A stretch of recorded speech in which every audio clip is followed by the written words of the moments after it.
খালেদা জিয়ার অসুস্থতা নিয়ে এখন নোংরা রাজনীতি খেলা খেলছে বিএনপি।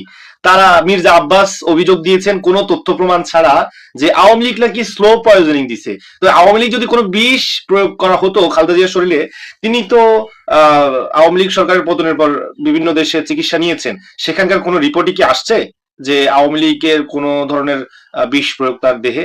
এরকম কোনো তথ্য প্রমাণ তারা দিতে পারেনি।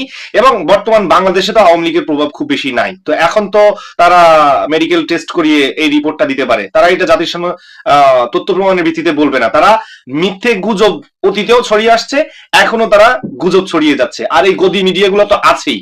তো আমি জাতির কাছে প্রশ্ন রাখতে চাই, কোন তথ্য প্রমাণের ভিত্তিতে আপনারা এই ধরনের নোংরা অভিযোগ দিচ্ছেন?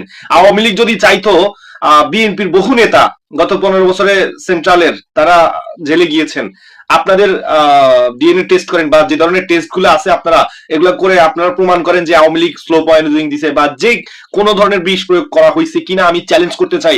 আর যদি এটা না পারেন তাহলে জাতির কাছে ক্ষমা চান আপনারা মিথ্যেবাদী বা মিথ্যে ছড়ানোর জন্য। তো যাই হোক, এই মিথ্যে গুজব প্রপাগান্ডা দিয়ে কতদিন রাজনীতি করবেন? বাংলাদেশের জনগণ আপনাদের চেহারা চিনে ফেলছে, আপনাদের মুখোশ এখন খসে পড়ছে। যতটুকু জনপ্রিয়তা ছিল এতটুকু আর নাই।